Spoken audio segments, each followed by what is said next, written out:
2022 কাতার বিশ্বকাপের quarter final থেকে বিদায়ের পর অনেকেই ভেবেছিলেন ক্রিস্টিয়ানো রোনালদোর বিশ্বকাপ অধ্যায় হয়তো এখানেই শেষ।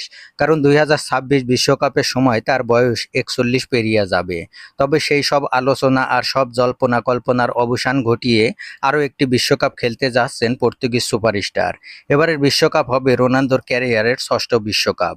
আগের 5 বিশ্বকাপের 22 ম্যাচে 8 গোলে পাশাপাশি 2টি অ্যাসিস্ট করেছেন এই পর্তুগিজ মহাতারকা। দীর্ঘ এই ক্যারিয়ারে অসংখ্য সাফল্য অর্জন করেছেন ক্রিস্টিয়ানো রোনালদো। তবে বিশ্বকাপ শিরোপা এখনও অধরা রয়ে গেছে। আর তাই এবারের আসরে সেই অধরা স্বপ্ন পূরণই তার লক্ষ্য। ক্রিস্টিয়ানো রোনালদোর ভবিষ্যৎ নিয়ে আশাবাদী কোচ রবার্টো মার্টিনেজ। তিনি বলেন, এত সাফল্য তারপরেও নিজেকে ছাড়িয়ে যাওয়ার চেষ্টা করে চলেছেন তিনি। আর সেটিই তাকে শীর্ষ পর্যায়ে এখনও টিকিয়ে রেখেছে। রোনালদোর সবচেয়ে বড় শক্তি তার জয়ের ক্ষুধা, নিজেকে ছাড়িয়ে যাওয়ার চেষ্টা এবং কঠিন পরিশ্রমের মানসিকতা, যা তাকে অন্যদের চেয়ে আলাদা করেছে।